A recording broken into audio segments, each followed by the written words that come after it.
seem crazy what I'm about to say. Sunshine, she's here, you can take a break. Congratulations! You've made it past the first unit. You're moving on to the next one. Right now we're going to solve single-step equations. I want to say I'm proud of you. I know you worked hard to get here, so just keep working hard and we'll cruise right along. So in your packet, you have 4 different properties. You have the addition property of equality, subtraction, multiplication, and division. And what these are basically saying, if you have an equation, if you add something on one side and you add the same thing on the other side, the equation will still be equal. For example, if I had this equation, 10 equals 10. That's an equation. If I add 5 on both sides, like that, both sides now they equal 15. So this property is saying if you add the same amount on both sides of the equation, you will still have an equal equation. The subtraction property says the same basic thing, but instead of adding on both sides, you subtract on both sides. Multiplication property, same thing. Instead of adding or subtracting, if you multiply on both sides, you'll have the same answer. And the same with division. If you divide something on both sides of the equation, you'll get the same answer.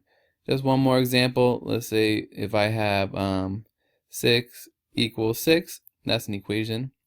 If I multiply both sides times 2, then I have 12 equals 12. So the multiplication property of equality, I multiply both sides by the same quantity. In this case, I did 2. And my new equation will be equal to each other. Now we use these properties when we solve equations. And so if I have an equation like this, x plus 10 equals 12, I'm going to solve this, and that means getting x all by itself, and I can use some properties, right?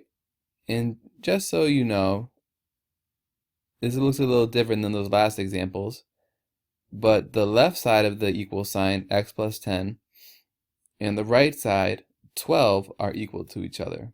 So if I add 5 over here, or subtract 7, or multiply 9, I have to do the same thing to the other side to make sure that they're equal.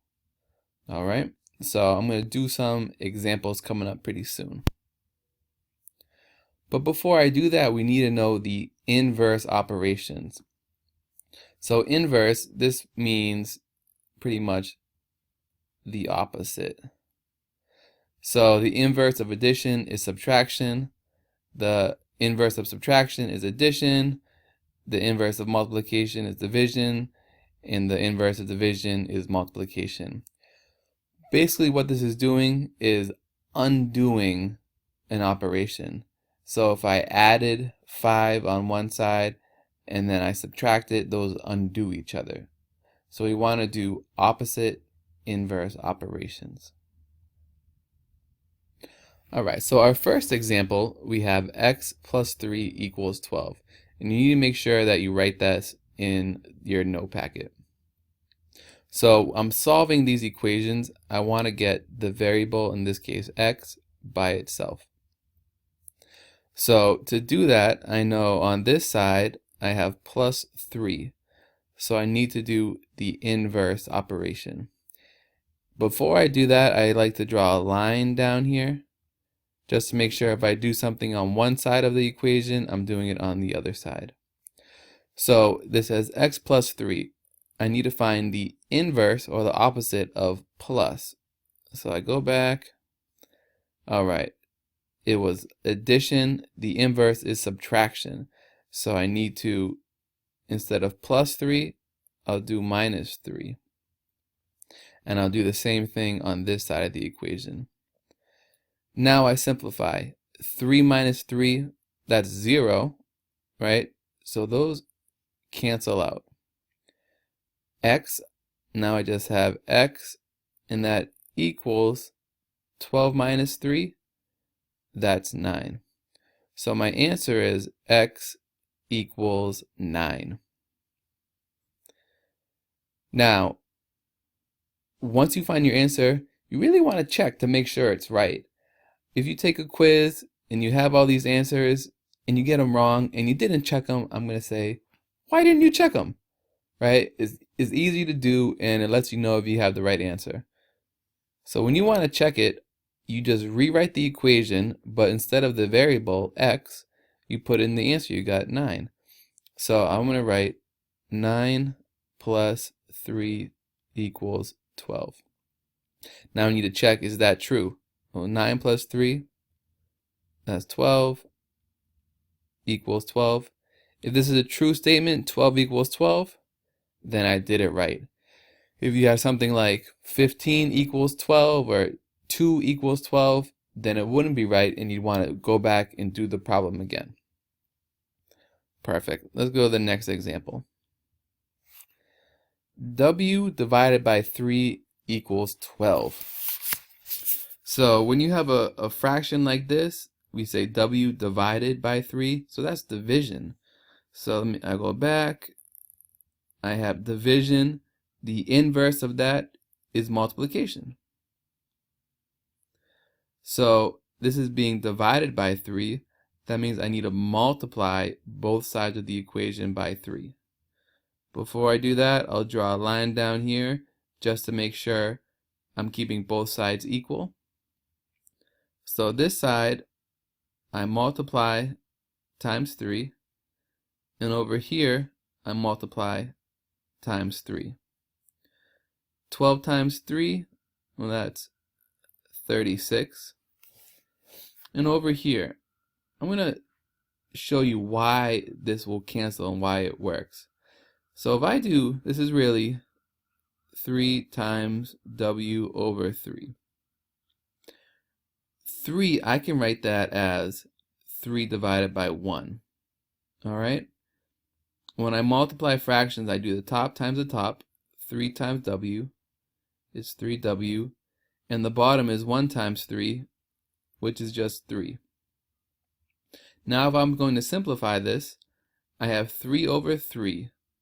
Well, that equals 1, right? So it's really 1W. And you could simplify that just to, if you have 1W, that's just W. All right, so that is why if you multiply this side by 3, I can just say those cancel because I'm left with just W. So I have W equals 36. And the reason it's W is because it simplifies to just W. So I'll write that neatly. W equals 36. And I want to check my answer again. So I'll put it back in the equation. So instead of W, it's 36 divided by 3 equals 12. 36 divided by 3, that's 12. So I have 12 equals 12. Is that a true statement? Yes, it is. So I know that this is my answer. W equals 36. All right. Now we have 3 equals G minus 5.2. I have subtraction here. So if I go back, subtraction, the inverse is addition. So it says minus 5.2. I want to do a plus 5.2. I'll draw my line. Then on this side, I need to do plus 5.2. Minus 5.2 plus 5.2, that's 0. So on this side, I'm just left with G. Over here, I'll add those together. 3 plus 5.2. I put the 3 over here because I need to line up the decimals. So there's really 3.0. 0 plus 2 is 2. Bring down the decimal. 3 plus 5 is 8. So my answer is 8.2. I have G equals 8.2, or 8.2 equals G. All right, I want to check my answer, see if it is right. So 3 equals 8.2 minus 5.2. I'll check to see that one. 8.2 minus 5.2. 2 minus 2, 0. Bring down the decimal. 8 minus 5 is 3. All right, so 3 equals 3. And that is correct. So my answer right there is correct. Gregor Salto, Buddha, Babayo, Mr. Worldwide, darling. It's Chabaya, Tolomano Chabaya, say with me. It's Chabaya, Tolomano Chabaya. Did you think I would make a math video without putting some cats in it? If you did think that, you were wrong. If you thought that, you know me. All right, let's get back to the math. All right, over here we have 23 equals negative p. This one's a little tricky because it has negative p. Math teachers like to put these in tests and quizzes a lot. It says a number equals negative x, negative p, or negative n. So I'm going to show you how to solve that one right now. So if you ever see this, this really equals 23. If there's no number in front, it's really a 1. So it's negative 1p. This is multiply right there, right? Negative 1 multiplied by p. If I go back, the inverse of multiplication is division. All right, so let me, those are pretty cool cats, huh? They're just flowing there. Wow.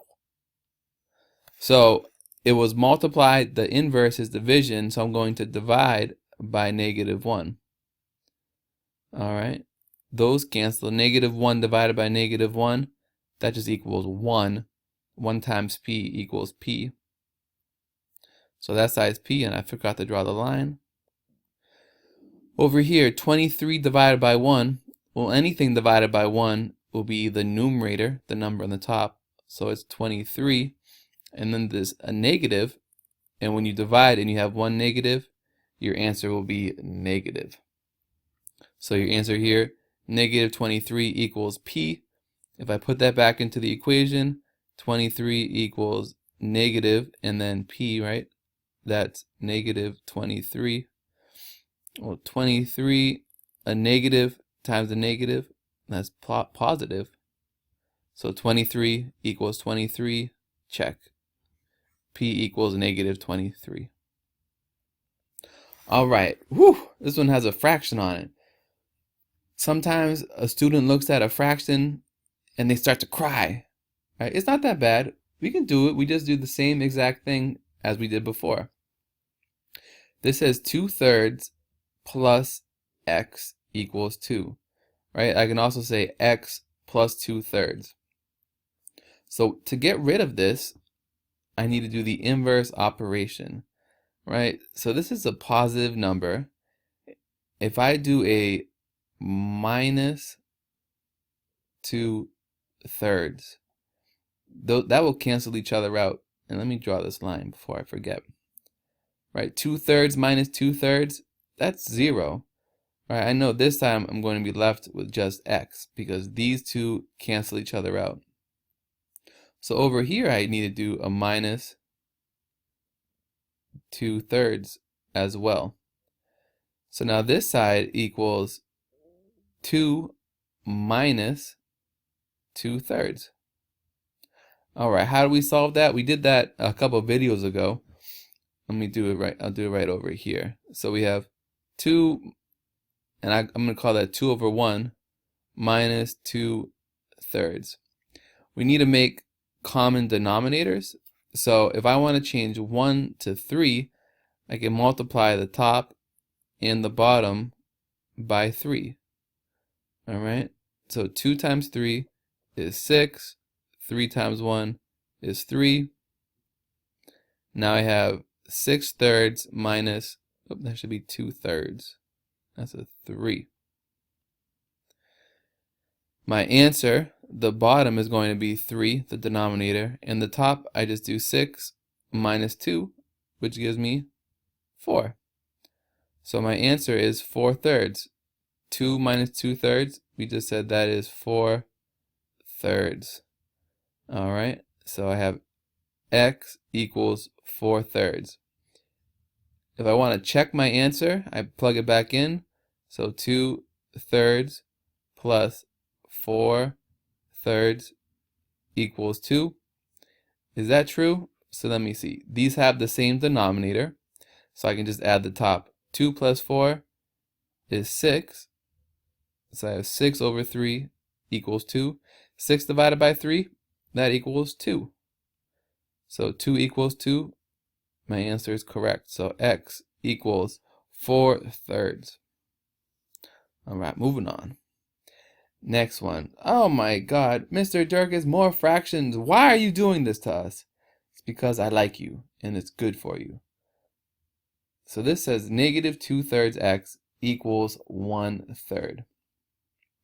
When you have this number or any number next to the variable, that means multiply. So in order to get rid of multiplication, you need to do the inverse, which is division. So we're going to divide this, and let me draw this line over here before I forget. We're going to divide, that's a division symbol, by negative 2/3. So I write just like that. Negative 2/3 divided by negative 2/3, those cancel. I can even draw a line through them. They're gone. And this side I'm just left with x. X equals 1/3 divided by negative 2/3. How do we do that? Well, let me do it over here for you. 1/3 divided by negative 2/3. When you divide, if you remember, you keep the first fraction, you turn it to multiply, and you flip the second fraction. All right, so I'm going to say this is negative 3/2. And then you multiply. 1 times negative 3, negative 3. 3 times 2 is 6. I can simplify this. I know that 3 can be divided into 3, and 3 can be divided into 6. 3 goes into negative 3, negative 1 times, and 3 goes into 6, 2 times. So this simplifies to negative 1/2. So x equals negative 1/2. All right, that's my answer there. Let me see if this actually works. So I'm going to put it into the equation. Negative 2/3 instead of x, that means multiply by negative 1/2. Does that equal 1/3? All right, so negative 2 times negative 1, right? These are two negatives being multiplied by each other, so it's going to equal a positive. So 2 times 1 is 2. 3 times 2 is 6. And this equals 1/3. Can I simplify this? Well, these are both can be divided by 2. 2 goes into 2 once. 2 goes into 6 3 times. So 1/3 equals 1/3. Put a big check. Put a big smiley face. Give it a nose. Give it a tongue. Some eyebrows. We're good to go. All right, this will be the last problem that I walk you through. So there's an application problem. This says an American flag has an area equal to 9.5 square feet. I'll write that, underline that. I also underline area, while the length is equal to 1.9 feet. Find the width.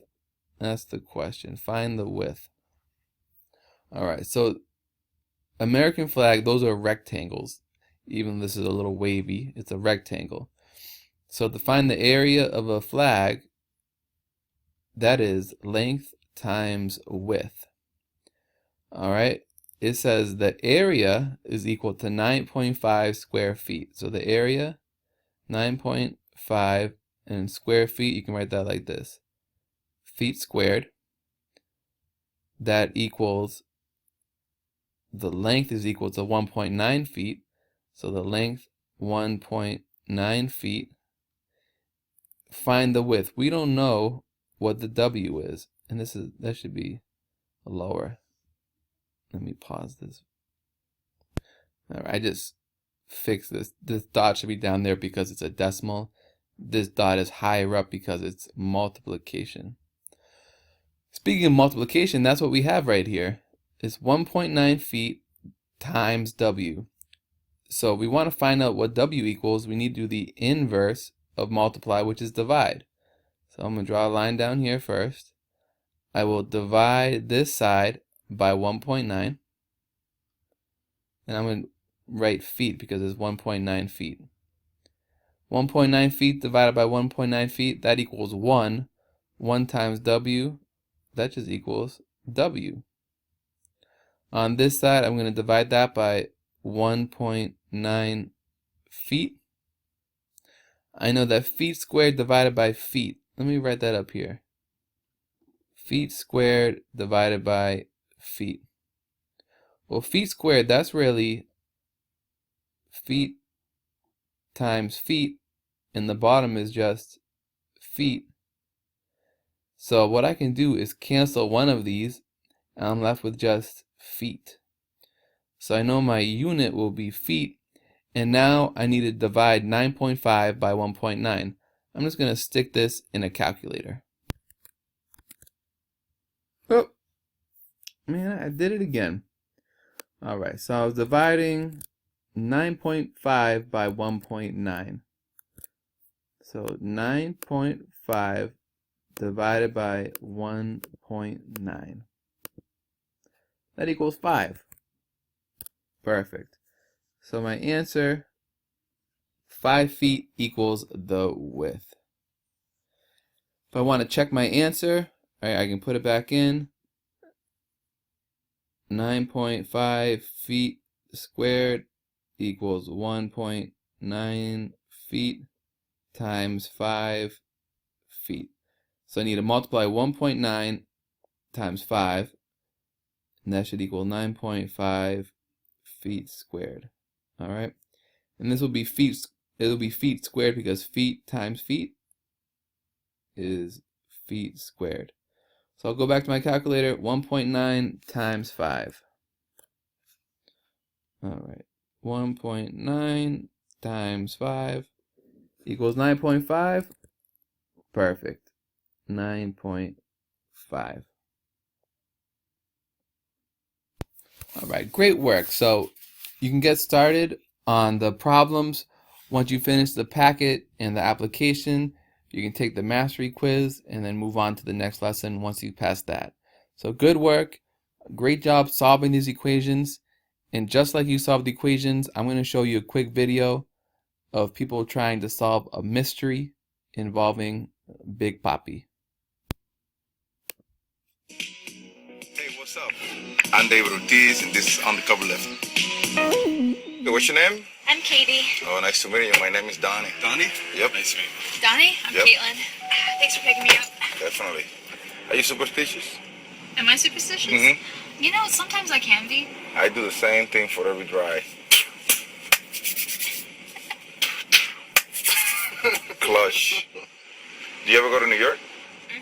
I don't like New York. I go to New York a few times a month just to teach them how to drive, man. They don't know what they're doing out there driving. Man, New York drivers suck, man. They're the worst. Big part of my career has been being successful in New York. When they come to Boston, man, they look like they're lost in space. It's unbelievable. I just like to drive, but a lot of times they make me walk. I like walking. You don't like walking? I hate it sometimes. It's nice.